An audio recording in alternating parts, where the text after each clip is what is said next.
What is up, everybody? It's Matt Johnson. We are back with another episode of Real Estate Uncensored. This is the place where you get actionable ideas, insight, and inspiration to turn your real estate career into a life of freedom.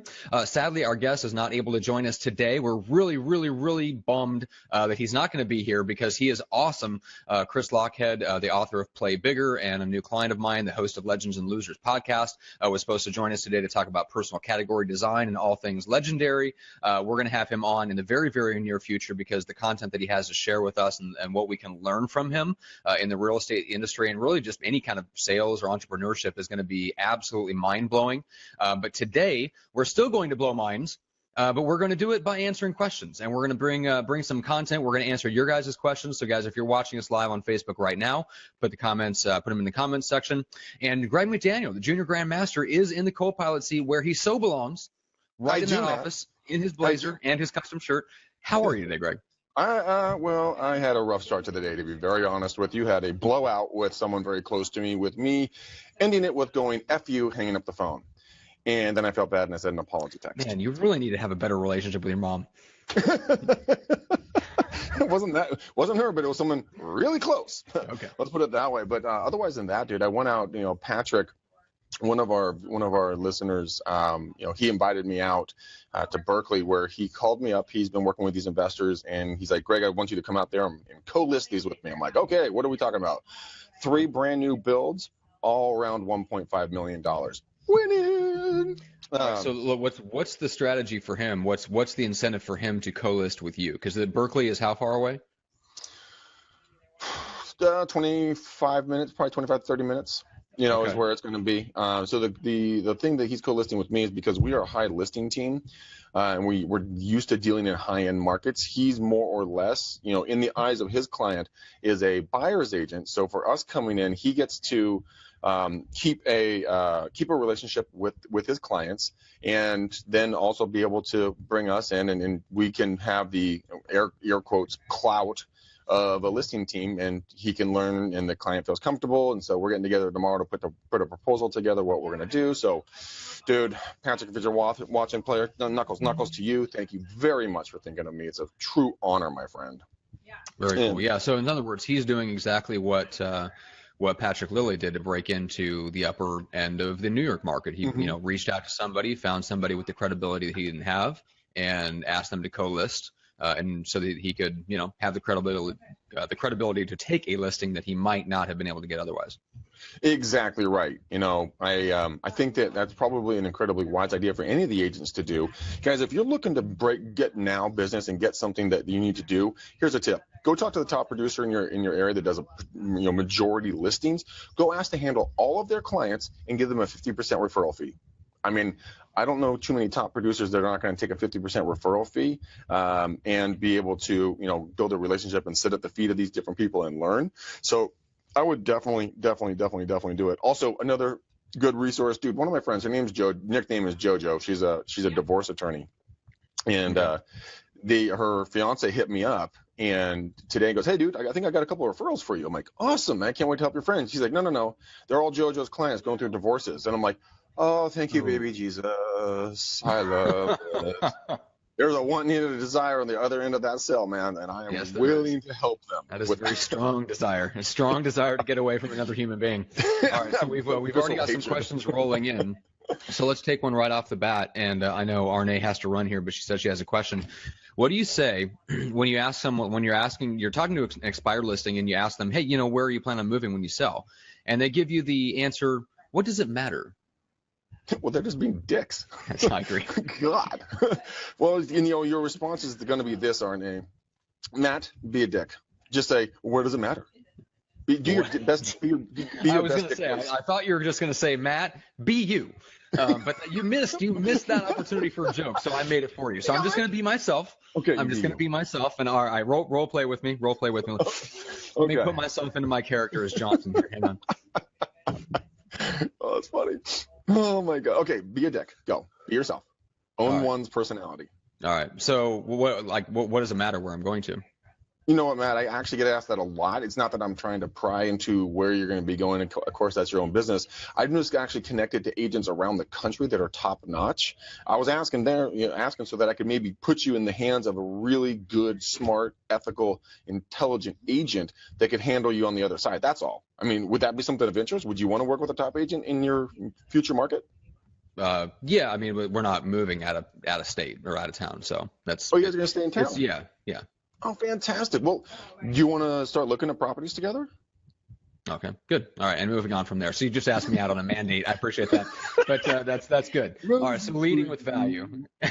So the other option, I've heard this thrown out there, I think, in response to this question, which is that, well, I'm trying to get a sense of, if you need to buy another home here in the area, to get a sense of, what your plans are.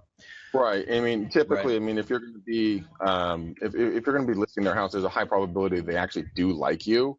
So I don't know why they would be such a jerk. Maybe it's just because maybe they didn't want to disclose to you that they're taking all this money and they're drastically downsizing. Maybe they're flat ass broke and they don't want to tell you about it. They want to keep an image up.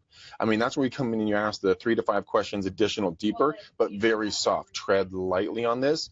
And every time they deviate off of your subject of question, just keep asking why. It's one of the most powerful questions on earth, but don't do it. Why? That's not going to get you anywhere. You're just going to piss them off, like I do to Matt on a daily basis. Piss him Like off. a 2-year-old.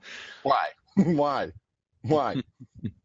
I'm annoyed. All right, so we got a bunch of people watching. Arne and Michelle, Richard, Carla, Rob St. John. We've got comments. We've got questions. Amanda Baker says her video won't play. We're very sorry. I would like to give you Mark Zuckerberg's personal cell phone number, but sadly, he hasn't called me back in a while.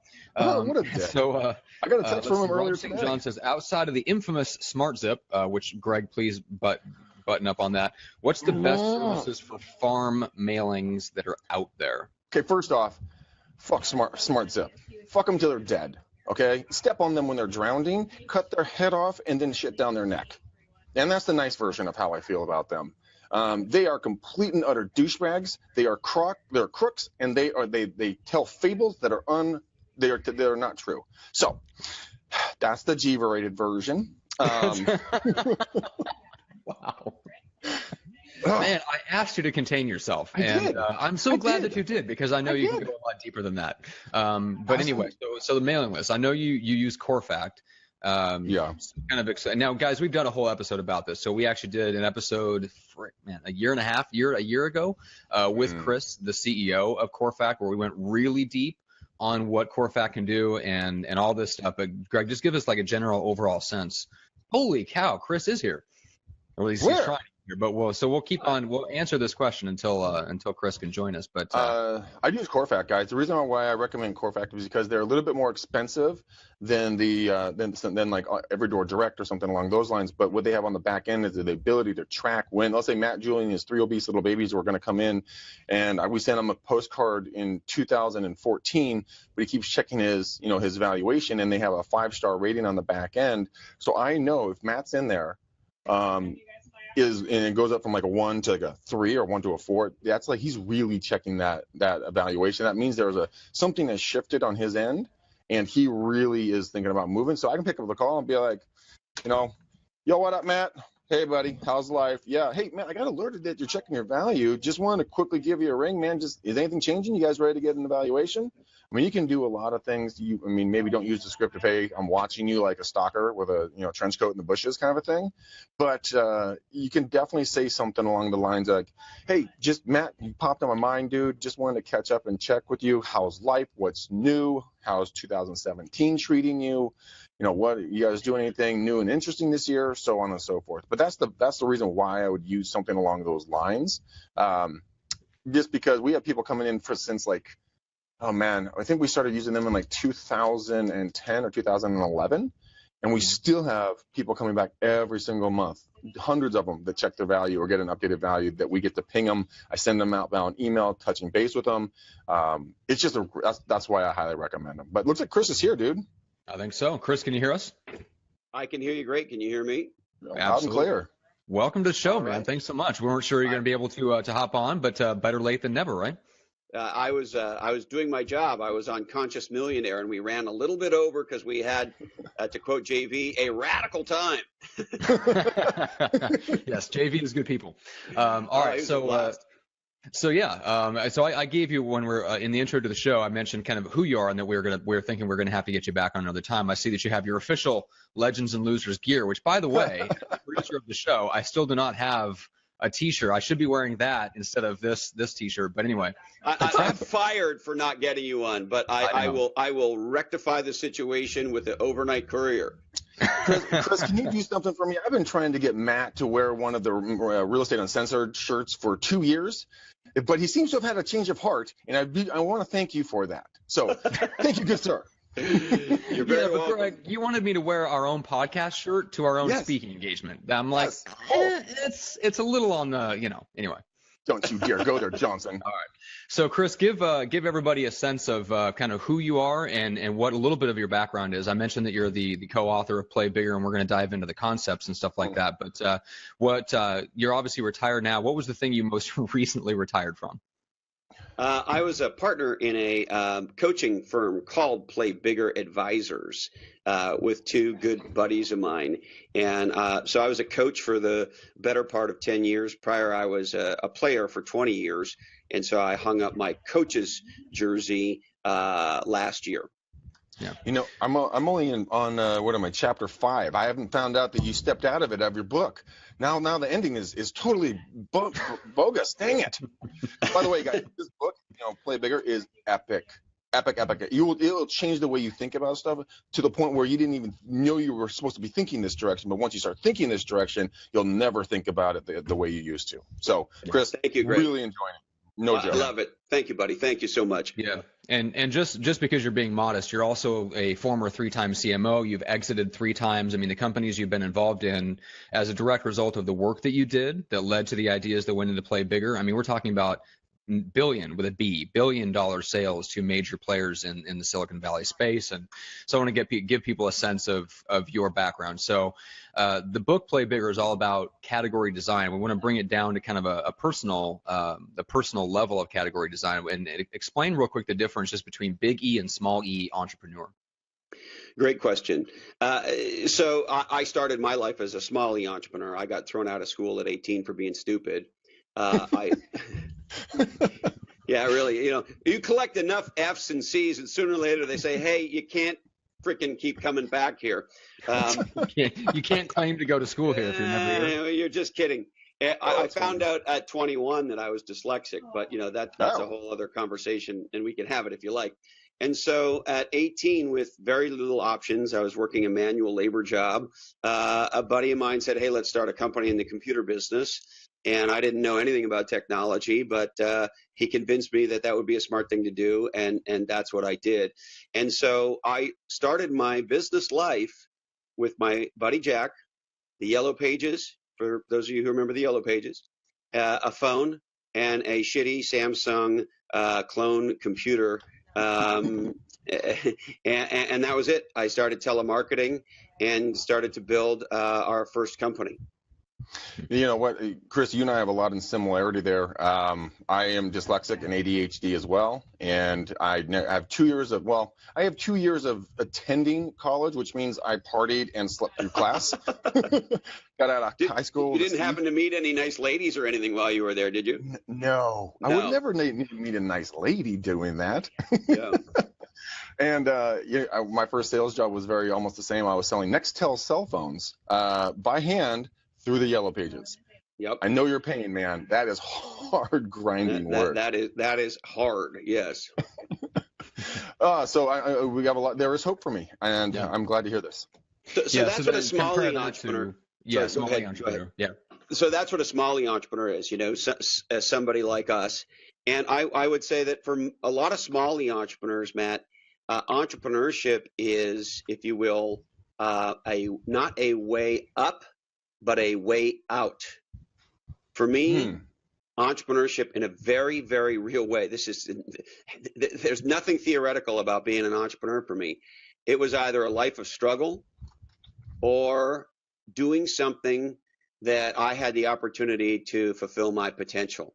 And so for me, the entrepreneurial dream and the American dream are inextricably linked, because we live in a part of the world where you can absolutely start from nothing and with your bare hands make something of yourself and try to build a legendary life and a legendary business. And that was an opportunity that I had. And so for me, entrepreneurship was a way out of a life of struggle. A biggie entrepreneur is, I spent most of my career in Silicon Valley working with top tier venture capital firms who are backing, big, in my case, a lot of enterprise technology. I do have some consumer technology as well. And the interesting thing about those companies, they can make a gigantic difference. You go raise a couple $100 million, you build a legendary company, product and category, you dominate that category, you go public, you create a lot of value, you solve a big problem, et cetera. The thing about those types of companies is those entrepreneurs are what you might think of as big E entrepreneurs. Big idea, raising big money. And because they're in a situation where they can go to Sand Hill Road or wherever and raise that kind of money and go after that kind of opportunity, most of the folks that do that, if they fail, they're failing with somebody else's money. Everybody else knows the game, and nobody's going to miss a meal. Whereas for small E entrepreneurs, if we don't close some sales this week, then we're going to have a hard time explaining to the landlady why there's nothing. And she may or may not be sympathetic. Yeah, exactly. Like, no, you don't understand. Like, there's a couple of clients that haven't sent me paid, checks for services. Like, nah, I don't care. Yeah, and you can't go to Trader Joe's or Safeway and just say, hey, we're working really hard. There's these 3 companies. I think we're going to close them. Could you just give us this bag of groceries? Because I'm freaking starving, right? They kind of go, look, I don't care what your pipeline looks like or how awesome you think your business is. We're not giving you the groceries unless you give us the cash. Yeah. That explains why I didn't get dinner last night. Okay, now the mystery has been explained. That's right. Like you got thrown out of a Trader Joe's in Walnut Creek. All right. And so here's the interesting thing, Chris, because I think there's a lot of us out here in small E entrepreneur land. There's the people that they take the wrong, horrible lessons of the big E entrepreneurs, and they try to copy the ways that they market themselves with big, lots of branding and thinking they need TV commercials, and they aspire to one day have a commercial in the Super Bowl, which is all the things that the big E entrepreneurs also should not be doing, but probably get away with because they have money to burn. And then you have the people that don't take any lessons from them because they don't think anything that bigger companies do applies to them at all, right? Then what you've done is you've seen like the common thread that unites all that, which is category design, which is the best of what the big companies actually do. The ones that do it well, like Salesforce and Amazon, they do something specific, not because they're big, but because they end up dominating a space. And there's a way to do that, and there's the way that we can apply that to our own lives. So let's get into that conversation a little bit. So tell people what is the Chris Lochhead definition of category design? So category design is really the ability to either create or recreate, and the 2 processes are actually the same. We could talk about that if you like. A whole new market category around a problem and therefore a new solution. And so what creates new categories, how you design new categories, is by defining a new problem or taking a known problem and reimagining it such that once people see or hear your point of view about that problem, they go, and they get it immediately, and their lives change. I'll give you a simple example. When Netflix is born, they don't compete with Blockbuster. They have a whole new paradigm, which of course we all understand today. Back then, Blockbuster's the category king in video rental. And by saying, hey, don't drive to the video store, don't go there just to find they don't have what you want and your family's pissed off, and now you got to talk to the sweaty zitty kid behind the counter to see what other effing movie they might have that the 4 of you can possibly agree to while everybody's fighting. And oh, by the way, then the sweaty kid says, and you owe us a late fee, right? That was the paradigm. That's what we did, right? Yeah. And nobody ever thought about it. It's just how it was. And we did that for years. Netflix comes along and they say, hey, we have, and I'm going to use this word on purpose, Matt, a different idea.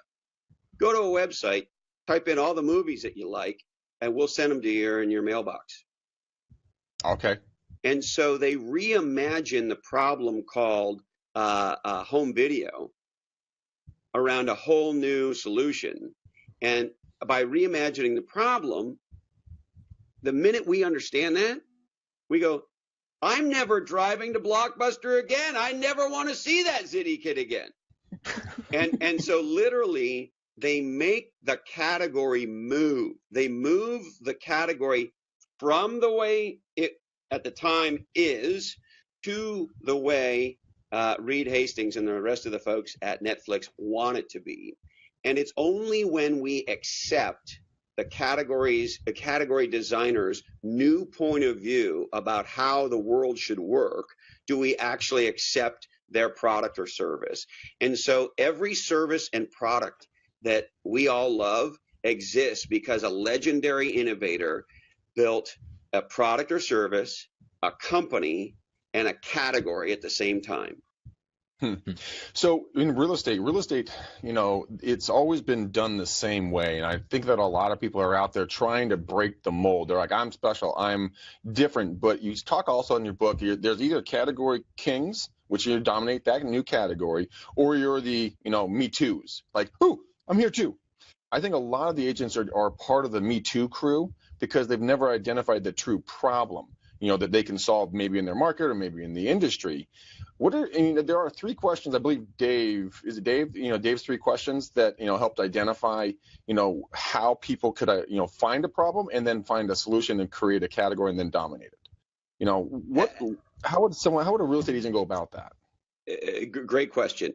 And I'm just going to preface the answer with a quote from a dear friend of mine. His name's Bix Bixon. And Bix was the guy in the personal training, personal development world. I did a training program with him when I was 18, and he was one of those people who changed my life. Anyway, Bix and I have recently reconnected, and we were talking not that long ago, actually on our podcast, Legends and Losers, on an upcoming episode. And he says, most people are living in someone else's thinking. And that's what's going. Look, I'm not an expert in the real estate business by any stretch, but here's what I know. I have many friends who are realtors, adopted brothers who are realtors. And in the real estate industry, most realtors, when they think about positioning themselves, they're living in the thinking of the paradigm of what the category called realtor is. So let me share with you my favorite category designer in the real estate business. And he's a dear friend of mine. He was so successful, he's retired. He retired at 40. His name is Tim Rode, and he was the category king in Manteca, California. And at the time, and you guys could tell me how true this still is, my sense is it's true, but you'll know better than me. The paradigm in the real estate business was, hey, the way you get clients is you kind of hang out and buddy with people in the community, and you cuddle up to them so they get to know you. And maybe you say, hey, I'll give you a free evaluation. And you'll have to excuse me if I get some of the lingo wrong, but I'll give you a free evaluation of how, what appraisal of what your house is. And so I know you're not selling, but, just so you know what it's worth. And so that you kind of, and the whole purpose is to like give them this free thing so that like they'll like you and cuddle with you. And so that if and when they decide to sell their house, they're going to remember, Greg or Matt or whoever. Mm-hmm. Well, Tim said, F all that. I only want.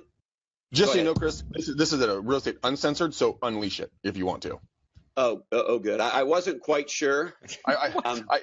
Well, the first chapter of your book, it cracked me up. I immediately became bonded to you three because you guys are describing sitting. I don't know if I'm sure it's your house or someone's house on the back deck in Santa Cruz, and you guys ended your phrase with some version of fuck. I'm like, oh, this is gonna be a great book.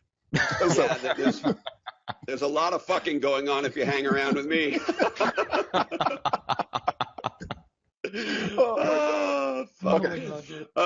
Okay, good.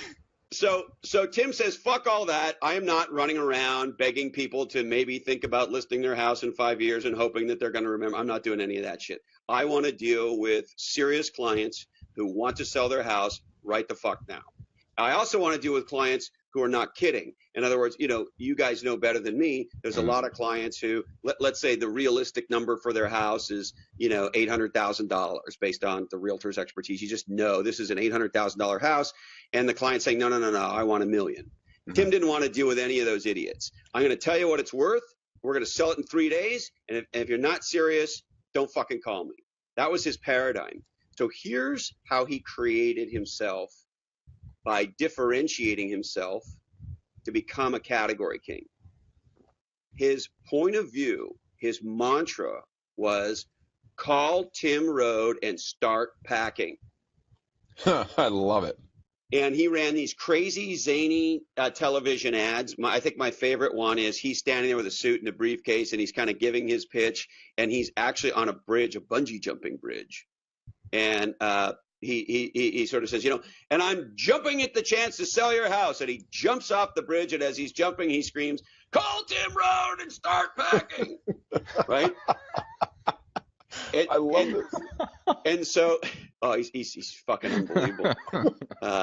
Unbelievable. And so what he did was he positioned himself proactively as the guy who you call when you're serious. And as a result, he became a category king and crushed everybody at Manteca. So much, so I'll tell you a quick story. When I moved to Santa Cruz, California, I met my neighbors, and they had moved to Santa Cruz from Manteca. And we connected on Facebook after we became, physical friends. They're literally right next door. And so my new next door neighbor, whose name's also Chris, says to me, hey, I was noticing on Facebook you're friends with Tim Rhode. Do you really know him? And I said, oh yeah, I really know him. Tim and I have spent a lot of time together. He's my backcountry ski coach. And so we've been in a lot of places together. And I said, why do you ask? And he said, well, he doesn't know me, but if you lived in Manteca for the last 15 years, you know Tim Rhode.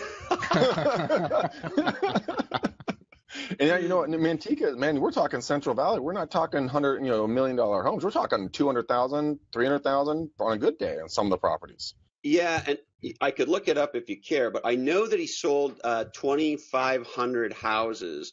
I can tell you in what period of time. It was but 18 years. 18 years? Okay. Yeah. And wow. now he's a real estate investor, and he's retired, and he's the founder of a nonprofit that is a miracle called onelifefullylived.org, which we could talk about if you like. But so what's my point for realtors? Don't accept the paradigm of your market. If you're playing by a set of rules designed by somebody else, you're probably going to fail. My buddy Tim did not accept the rules by which the average realtor played. And as a result, he became number one in his market. And Greg, you mentioned earlier, category kings. We did analysis for our book, and I could bring you through the data science if you like. But the net of it is, in the tech space, one company gets 76% of the economics in every category. Yeah. And if you start to look in space after space, that's now happening elsewhere. So Sarah Blakely, the founder of Spanx, they don't have a competitor. She created the category, right? This guy Manoj, who created 5 Hour Energy, the drink that tastes like shit, but perks you up. Right? These little gigs right here. Yeah, exactly. It's a $2 billion category in the United States, and they have somewhere around $1.9 billion in revenue.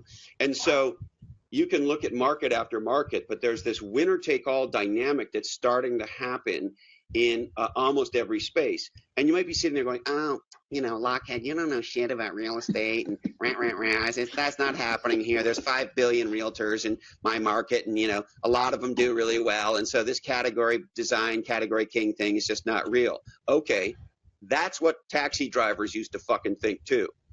Mm-hmm. Or Uber showed up. Exactly right. Exactly. And so, and I'm sure that's what all the realtors in Manteca thought until Tim Rhode drove a Mack truck through their revenue. Mm-hmm. And it's totally true. There's a guy over in, I think he's on the peninsula. He's closer to you, Chris. And he's starting to create a a shift in our industry, because what he's doing at his brokerage, he's hiring agents as employees. Here's your salary. Show your ass the fuck up at 9. You leave at 6. This is your salary. End of story. And you know what? He's cleaning house because these people are employees. You know? Well, it's about time. I mean, something's going to disrupt it. I don't know exactly what it is, but something's going to disrupt it. You know, whether it's the Uberification of it, whether it's a tech thing, whether it's a business model thing. I mean, there's lots of things that could disrupt it, but I mean, we can see it on an individual level. You can go neighborhood by neighborhood, and you can find, you may not capture 70% of the market share, but there's somebody dominates that neighborhood. It could be you, but most likely it's going to be, if you don't put your effort into it, it's going to be somebody else. Right? So Tim was able to dominate effectively an entire city and become the primary name that people thought about. Now, they may have not always gone with him because they have a friend or relative in the business, but just to be in the conversation every time and be top of mind for people that don't even live in your city anymore is pretty impressive. And to be clear, he didn't just have a marketing slogan. It wasn't just a fucking tagline. That's not what it was. He's a category designer. By doing what he did, he changed the way people evaluated realtors and the way they thought about selling their house. And so he literally rewrote the rules in Manteca, California, for what a legendary realtor should be, with a point of view that advantaged him. And so everybody else in that market then had to respond. And when somebody else is responding to your point of view, you are setting the rules for how people should think about, in this case, selling a house and the criteria for selecting a realtor. And that is a lot more than having a good fucking slogan. It's changing the rules of the game in a very, very profound way. And every other realtor now gets compared to Tim.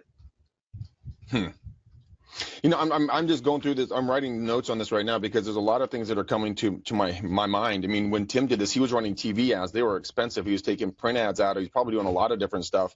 But he was communicating with his public the way that people could do this potentially now. Chris, give me your thoughts on this.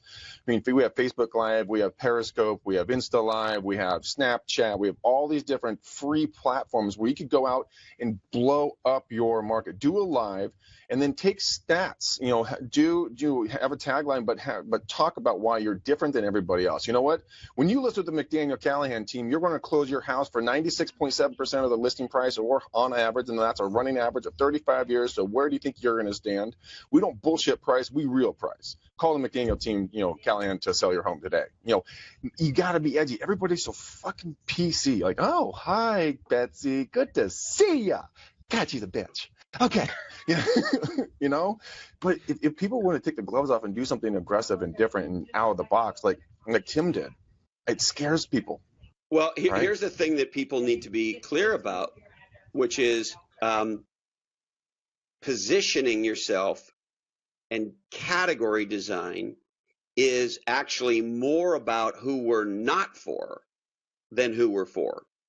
Yeah, absolutely. You know, that's the interesting thing about Tim's, because you mentioned it's not a slogan. Like, anybody can come up with like a slogan or tagline or even just an expression of what makes them different, and that's fine. You'll attract a tribe and stuff like that. But the next level up, the category design level, is in terms of what Tim did was he was able to come up with a tagline that expressed the idea that you call me when you are serious, right? Yes. So you call Tim. Don't call me when you want to fuck around. Exactly. Yeah. So, I mean, one of the things I think why real estate agents stay in their groove, Chris, in your book, you talk about the fact that there's a psychological effect in your brain that why people always go with a herd. Why in nature are there bait balls? Why do antelopes run in herds? Why do lions hunt in packs? Because you feel safer in a pack, in a group. Yes. You know, and that blew my mind. Well, and so here's people say, well, you know, it's not fair that it's a winner take all world. Rant, rant, rant. Okay, great. I get it. Maybe that's right. But, you know, that's how it is. Greg, to your point, well, why is it? Why is what? Why is it safer? Why is it that we're living in this winner take all world? It turns out that categories behave the way they do. And the reason there are category kings is because of the way our brains work. Mm-hmm. And can I share with you guys a quick story? God, I hope so. So 2 years ago, we took a good buddy of mine on a backcountry camping trip in the Sierras. Mm-hmm. And he'd never been on such a trip. And there was, I don't know, 4 or 5 of us. And we were out for 3 or 4 days, whatever it was. And we get to our campsite the first night. And have you guys been on these types of camping trips? What, we mean like backpacks and like a week or two in and Yeah. So you guys know. So when it's 3 o'clock, you're setting up your campsite for dinner, and where would we set up our tents if the 3 of us were on a multi-day backcountry trip? I'm assuming somewhere around the fire. Yep, and our tents would be pretty close together, right? Yeah, right, exactly. So that's what we do. And this buddy of mine, he's a little different. It's gonna be awesome. You can see the squirrels juggling chainsaws in his head sometimes, And so all of us set up, to your point, Greg, around the fire together, and we have dinner, and dinner's over, and nightfall's kind of getting on us, and we picked a spot that's a beautiful open spot because it's a clear night, and so we're going to lay on our sleeping bags on a big slab and look up at the incredible stars because, there's nothing like that. We have no light damage, and you're up at, 8,000 feet or wherever we were. So this buddy of ours, his tent's way the fuck over there because he's different. So we're all lying there and we're looking up at the stars and it's beautiful and they're shooting stars and it's all incredible. And all of a sudden the light bulb goes on in my buddy's head. He goes, hey, would somebody help me move my tent? And I decide I'm going to fuck with him, right? So I'm like, hey, buddy, why'd you want to move your tent? You're in a beautiful spot. He's like, well, I just realized there are bears in the Sierras, right? Right? He's like, I'm over there by myself. I need to be over here with you guys, right? Because it's easy to eat the one that's way the fuck over there. So we move his fucking tent. Why do I share that story with you? Human beings are pack animals. And so everybody who buys an iPad makes everybody who's thinking about buying an iPad feel better. Right. We want to be the same. As a matter of fact, and we talk a little bit about it in the book Play Bigger, there are scientists who've done work where they put people in brain scan machines, MRI machines, and they show them a set of pictures if they're on with people's faces and who's attractive and who's not, and they kind of vote. And then they show them the same set of photos, but this time they show them what other people voted. And guess what?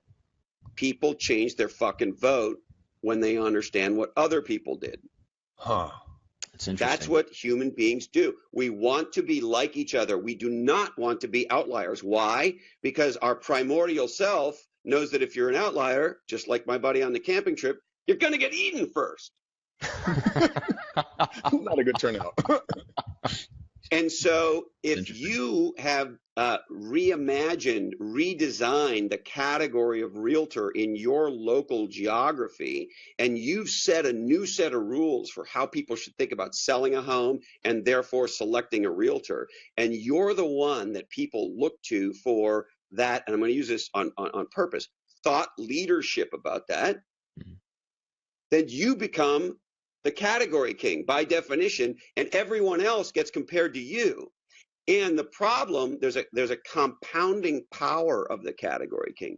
The more people understand the differentiation and buy into it, and then acknowledge you as the category king, the more other people feel comfortable doing business with you because you're the category king. Because, well, shit, hey, if Tim wrote, if 2,500 other people bought from this guy, even though he's a bungee jumping maniac, then maybe I should, I feel good about going with the leader. That's why Pepsi will never fucking catch Coke ever. I'll bet you my net worth. And so it's that herd mentality. Human beings want to be together. And so my point is, when someone goes to select a realtor and they know that by a meaningful margin, others in their community are picking this realtor over everyone else, that makes them feel good, just like it made my friend feel good to move his fuck tent.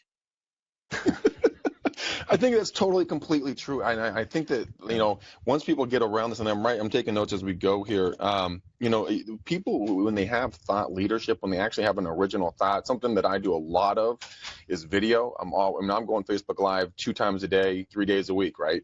And then I'm going live on the other 2 days, doing some live prospecting stuff. I stand out. I'm getting noticed for doing this stuff because I'm not the norm. I'm the live prospecting guy. People are just, oh, Matt, by the way, I had Derek Evans out of San Diego hit me up and maybe want to do something with us. And this guy has a big, radio TV show down in San Diego, Chris, that guy's like, hey, man, I see your stuff. It's pretty cool. So I kind of understand what you're talking about. It's doing something other people are afraid of doing. And, you mentioned Elon Musk in the book. I mean, talk about a prolific, mindset that man has on changing, the way everyone perceives it. I mean, he just got announced the other day that he's going to take 2 people around the freaking moon. I mean, are you kidding me? Yeah, and the thing about Elon that most people don't realize, and I think he deserves every bit of praise that you could possibly heap on the guy. And he's a legendary category designer. And you'll have to excuse me. I can never remember what the fuck's in the book and what's just in my life. It's all just my life. So I don't know if it's in the fucking book or not. But I think it's in the book. But if it's not, listen. We handed in that fucking book a year and a half ago, and it's been a lot of scotch since then. Okay, so I don't know if it's in the book or not. But what Musk did with Tesla, he understood that the most important thing was to build this category called electric car. And so what's going on in the tech business right now, guys, is a massive patent battle. As a matter of fact, when Google bought Motorola for a gajillion bucks, they said, we don't want to be in this. We're not just doing this to buy fucking phone business handset crap. We're buying Motorola for the patents because there's all these patent wars going on. Okay, so in tech right now, there's massive patent wars, and you got, some of the most legendary companies making multi-billion-dollar buys primarily so that they can protect themselves with patents. So along comes Musk, and you know what he does with the fucking patents for Tesla? I actually do, but I want you to say it. He fucking gives them away free. That's awesome. And then he ordered them to be taken off the wall at Tesla's, main office. I'm like, that is a serious pair of brass balls. I mean, yeah. He understands that you can't be category king of a category that doesn't fuck exist. Yeah, it's so true. And a category like what he's trying to do requires massive infrastructure, and that requires help. And so he understands that he needs competition to standardize on batteries and chargers and carbidilators and deconfibrillators and I don't know what. And so when he gives away those patents, he's encouraging competition and he's encouraging people to innovate on top of his own patents because he understands that if more people don't get in the game, there's a very good chance this category might not go. And so I share that with you because it's a complete 180 from what everyone else in the tech industry is doing. And so my point, Greg, is, not only is he awesome for all the things that people understand that get reported in the news and the fucking SpaceX shit and all of that, but he's a legendary category designer. Yeah, I think you hit on something right now that you didn't. I don't know if you hit on it, but real estate agents are so paranoid of everyone else taking their business. And you know what? What I did when I was a corporate trainer for my company for 3 years, I literally gave them my playbook. Here's what I do, everything that I do, every script that I do. And guess what? 0.01% of them maybe did 3 things. I think that people need to stop being afraid. That's their biggest thing, because there's more business out there for everyone in the whole entire globe. There's business for all of us, lots of it, gobs of it. Well, and here's the thing people don't get. By doing what you did, Craig, you are positioning yourself amongst your competitors as a thought leader. Yes. That's what fucking category kings do. And remember, I quoted my dear friend and mentor, Bix Bixen. Most of us are living in someone else's decisions, in someone else's thinking. Most of us are living in someone else's thinking. So when you as a realtor say, hey, I'm a fucking thought leader, and here's the thoughts, and you give it to them, right? And people start responding. They go, "Oh, that's bullshit. That Greg, that McDaniel's got his fucking head up his ass. That's not how, that's not." Who are they? Whose agenda are they responding to? Someone else's. Right. I in no way want to have a political conversation, but I will. Okay. I will say that the reason Trump's president is he had a point of view. Hillary did not. Yep. Yeah. Hillary was always responding to whatever crazy fuck thing Trump did that day. And he had her on the ropes the entire time. She was reacting. I just saw an analysis of the PR that he got this January. Yeah. And experts believe he got over $800 million worth of free PR in January. Wow. He is in everybody's newsfeed, whether you want him to be or not. And the reason for that is he's got a provocative point of view, and he fucking evangelizes that point of view like a madman. And so that's why he's the president. And so my point is, by you, Greg, doing what you're doing, you're being a thought leader, and you're and I'm going to say this on purpose, you're forcing prospects and customers to react to it. Some people are going to like it, some people are not. That's exactly what category kings do. And with your competitors, they all now have to react to the McDaniel point of view. Actually, it's truer than you actually know. I had a very energized conversation this morning with someone close to me, with the end of the conversation me going fuck you and hanging up the phone, and I had to call back and say sorry because I felt bad. But this individual is very don't call back and feel bad. Call back and say, hey, I'm sorry, I apologized, you're an asshole. I will tell you off air who this is, by the way. Are you guys fight fans at all? Fight fans? Yeah. Not so much. No. Okay. But we can learn. I'm a huge fight fan, and the highest profile fighter in the UFC, the Ultimate Fighting Championship, right now is an Irishman named Conor McGregor. Oh, that dude, the big chest tattoo, right?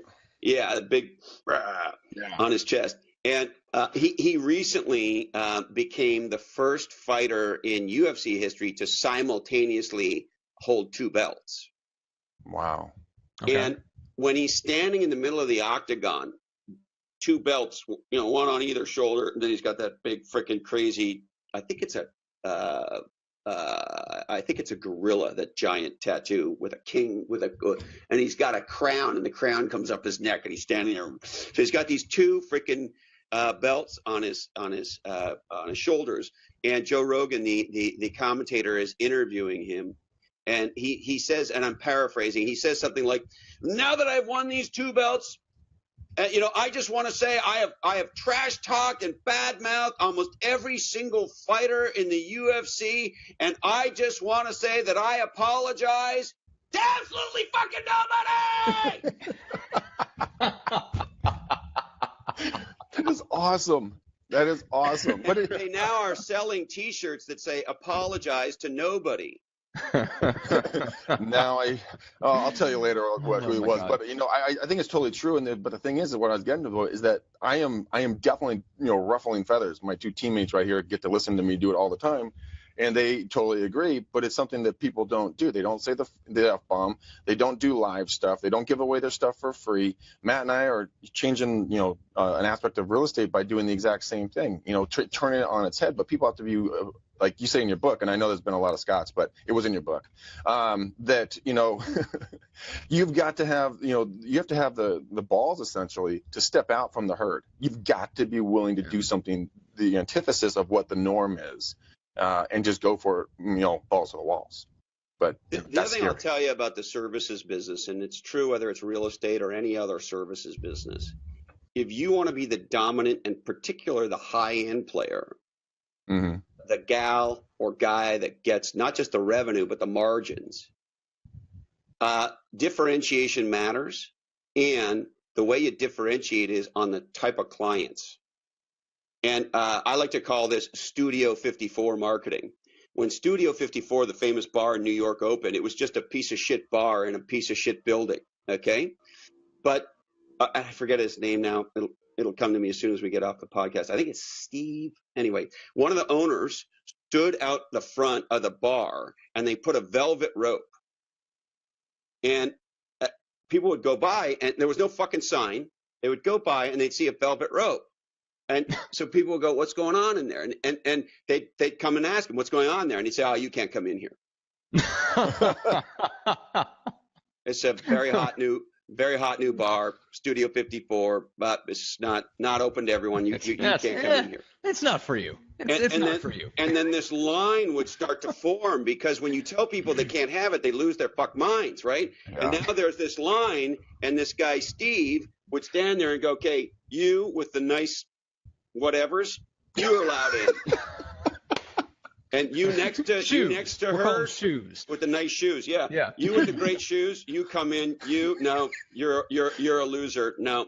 And he would literally pick and choose who could come into the bar, and people would lose their minds trying to figure out how the fuck to get into Studio 54. And all it was a shitty, it was like a giant warehouse, And so what's my point? Studio 54 marketing. You have to draw the velvet rope. You have to say, I'm sorry, you're not the type of client that I work with.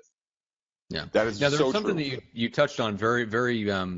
There was something you touched on real quick that I wanted to go deeper on real quick. So you said, if you want to be particularly the high end player, the person that gets not just the revenue but the margin. Can you explain a little bit about what you mean by that? Yeah. So you guys know this way better than I do in the real estate business, but it's true in every business. There's top line revenue, and then there's profitable business. And those two things are not always the same. And so, you could have a situation where, you're the listing agent for a $10 million house, but the amount of hee-haw and bullshit associated with it, and the discount that the client negotiates with you because they're not going to pay the regular, and you'll excuse me if I get it wrong, but is it still 6%? Yeah, 5-6% is pretty standard. 5-6%, So there's this whole fuck negotiation that the dude with the giant house is going to have with you, and and then there's all the hee-haw, and that they're going to argue about who's smart, and so they may be a giant pain in the ass client who wants a giant fucking discount. And so my point is, yeah, there's revenue, but not all clients are the same value, right? And so what I know about the services businesses, whether you're a high-end management consultant or you're a one-person realtor, is you have to be clear about differentiating on the individual, right? In the tech business, we call them personas. So if you're building software, there's two things that you think about. One of them is the use case. How's this software going to get used? And two, who's going to use it, right? The use case and the persona. That's true in every business. What is the use case that is for the McDaniel team, right? What's the type of transaction that makes sense for you to be involved with? Because I'm sure there's some transactions that don't make sense. That's called being very grounded and clear about our use case. And then the type of client, that's the persona, right? And if we get really clear about those things, and then we use that clarity in our category design to position ourselves, just like Timmy did, right? Mm-hmm. And you keep in mind that sort of Studio 54 marketing concept, which is one of the things I love about Dr. Johnson here is in his podcast business. Yeah, he's my podcast doctor. He fixes my clogs. That's Dr. Johnson. All right. So when Dr. Johnson, right, I gave him a lead in his podcast business for an entrepreneur buddy of mine. And he sort of wanted to podcast, but not really. It was more like internet marketing with like a little bit of sort of podcasting. And when I sort of described it to Matt, he said, no, we don't have a service for that. That's being very rigorous about use case and persona. In this case, it was the use case that was wrong. He understood. Well, why am I going to tell fucking the world what you understood? Matt, you tell him what you understood. Yes. Well, I have grown to understand by trial and error that trying to serve I'm in love with the persona, right? So I understand that my market is coaches, consultants, speakers, guys like you, whether they're in real estate or not. I love that market. I love serving and helping those kinds of people reach more people, right? However, it's the use case that you mentioned. So like it was the right persona, wrong use case. So I knew that I didn't have a service for that use case because what he wanted was something outside the scope of what I had already built and provided. So I have a systematic service that produces a specific result, and we're really good at that. We're really good at staying in our lane. What he was looking for just wasn't in our lane, and I've done that enough where you try to just take in the revenue and say, well, we'll figure it out.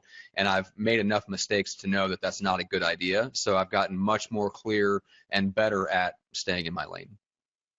Yeah, and that's very true. You do hold true to that, Matt. You really do. And Chris, Carla says she fucking loves you.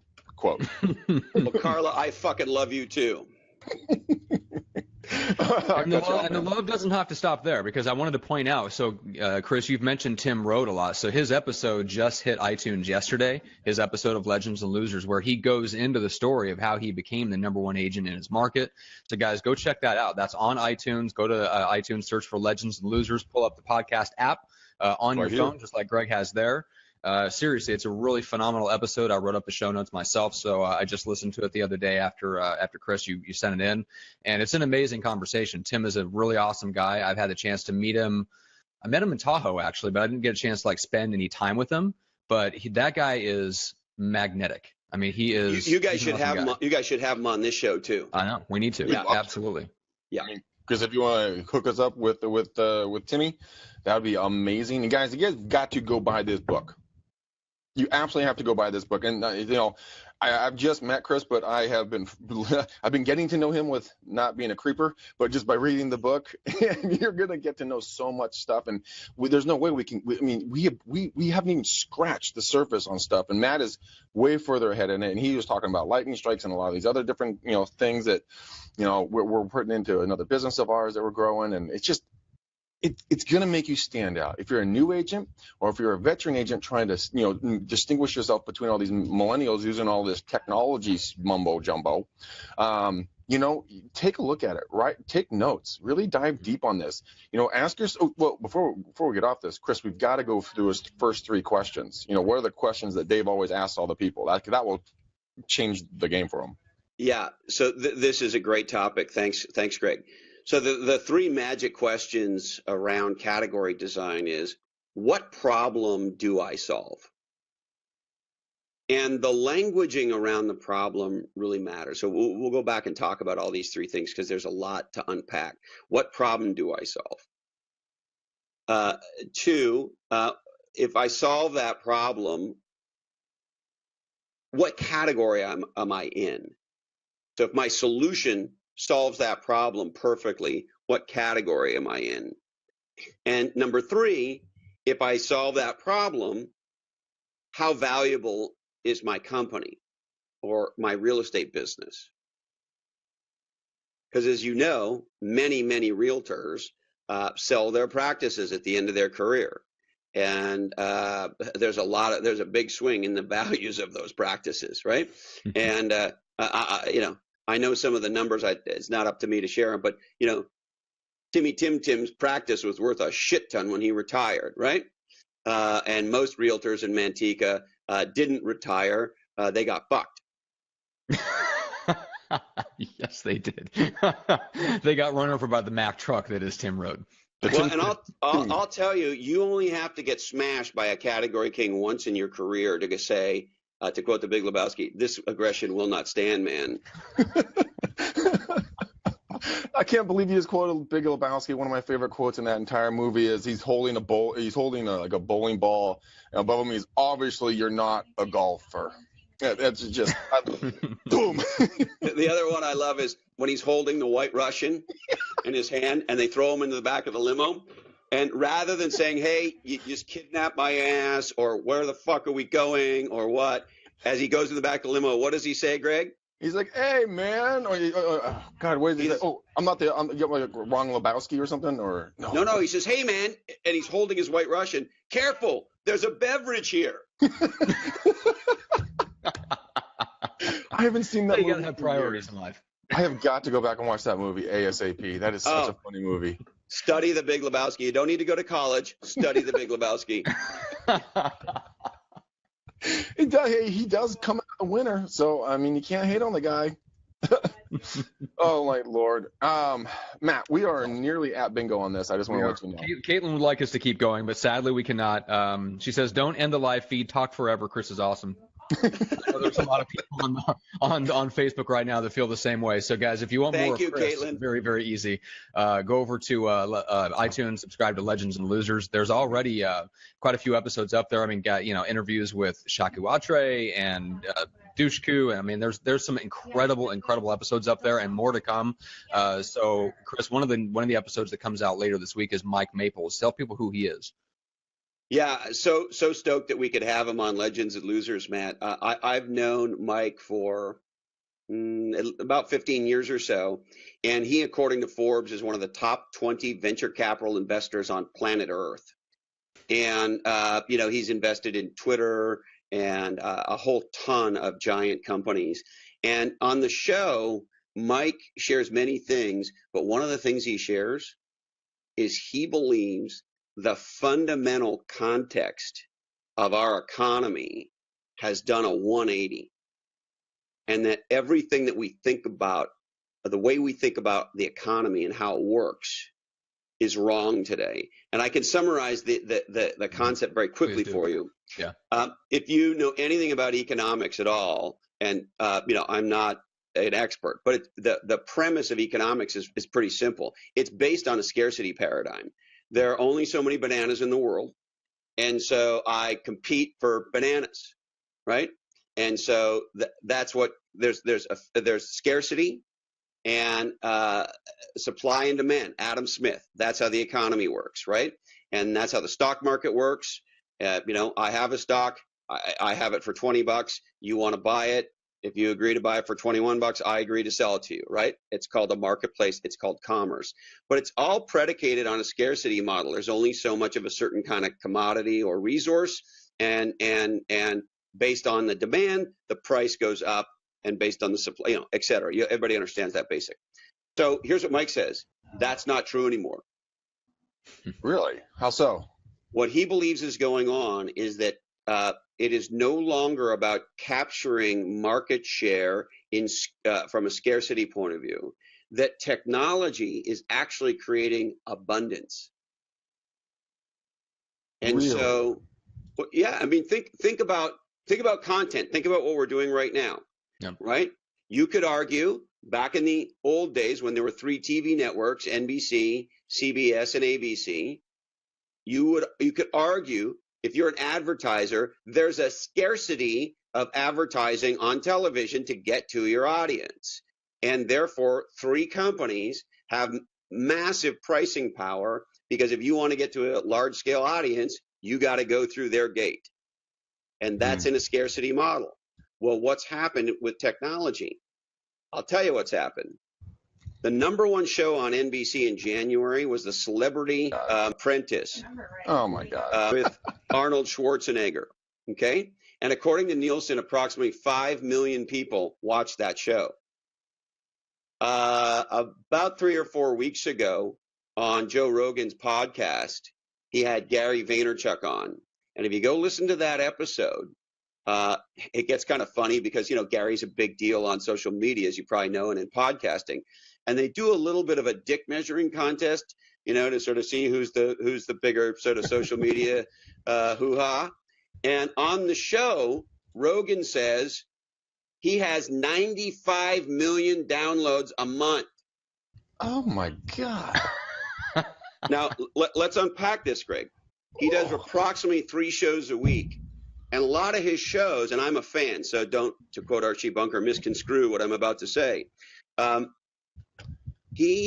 Most of his shows are him sitting around smoking pot with his comedy friends or his fight friends. Mm-hmm. Okay? So you have a comedian fight guy smoking pot with his buddies, and he's on average 7 to 8 million downloads an episode, and fucking NBC with Arnold fucking Schwarzenegger gets 5 million. Wow. The world has changed. Yes. It has, but Getting back to the point about Mike Maples, though, the idea. Things have changed. So content is an example of the fact that we've switched to like this massive abundance, right? And Correct. There's all these areas in the economy where we're seeing those same effects. The same effects we're seeing in content, we're seeing in all these other areas. So finish out the thought in terms of what that means in terms of the implications. Yes, very good. So, and I'm paraphrasing Mike, and Mike is about 1 billion times smarter than me. I don't even know why he hangs out with me, but anyways, I have pictures of him that are unflattering. Just throwing it out there. You fuck with me, and I'm going to show these. Just try. Yeah, I got a little Putin action on him. And so here's what he says. The legendary entrepreneurs going forward, he calls them prime movers. And what prime movers do is they create new categories, and of course the services, products, and companies to execute on that category design. And those categories are predicated on exploding abundance.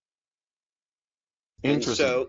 And so the job going forward is, how do I be a prime mover who can design a category that creates a whole new level of abundance in whatever domain, whatever space, whatever category you're talking about.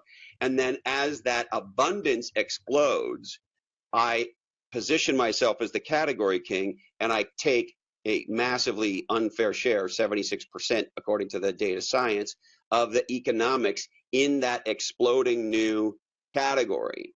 That's what Uber is. That's what Facebook is. And it turns out, if you go back in time, that's what legendary entrepreneurship was always about. Yeah. And so, but he believes with technology and the reach of technology, your ability to create abundance in new categories is materially different. And I think he's absolutely right. And so it's a complete mindfuck, because if everything we know is, how do I compete for share in a scarce space? That's one thing. We're a bunch of animals fighting over one dead carcass, right? Yep. Versus, how do I be, in Mike's words, a prime mover entrepreneur who designs a category that explodes and creates massive new abundance, value, and ultimately wealth. And as that new abundance explodes, I then position myself as the category king to take the vast majority of the economics. But that's a completely different way of thinking about the creation of value and how the economy works. And he lays it out in our discussion that's coming out a little bit later this week. But it's a mind-blowing way to begin to think about how you want to position yourself. And are you somebody that's creating new abundance, or are you somebody that's fighting over the dead carcass with all the other, vultures? I think that's, coming from abundance mindset is automatically putting powerful, positive energy out there and not being afraid from the lack mindset. And if you guys are sitting there scratching your head going, how the fuck do I come up with an idea? Well, first, go listen to the podcast. Second off, you go to jsammet.com. He's another. Chris, have you met Jay? Dude, I think you guys would click. Dude, you two would click like, peas and carrots. But go to Jason. I would prefer to say Jack and Coke, but however you want to think about it, Greg. Let's go Jack and Coke. It's one of my favorites, so touche. So you guys are getting together at Jack and Coke, or vodka and Red Bull, whatever you want to choose. But go to jsammet.com, download his PDF, guys. It's a 40-page PDF. He's going to take you through questions, and he took Matt and I through it. And if you really want to start figuring out how you can create a category, and then go read, simultaneously be reading Chris's book here, Play Bigger, you're going to think of 3 things every single day that piss you off, that bother you, that irritate you, or something else. And then think of solutions for them. Do that for 30 days. Within those 30 days, you are going to find $100 million or billion-dollar ideas that you could be the category king of, And that can get I just want to reinforce what you said. We profile an entrepreneur named Manoj, and I forget his last name, in the book Play Bigger. He's the category designer of the Energy Shot, 5-hour energy, right, is the product. And this is how simple his insight was. Just because I'm tired doesn't mean I'm thirsty. Yeah. And to your point, Greg, that little, you might even call it wrinkle, right? And there were lots of solutions for I'm tired.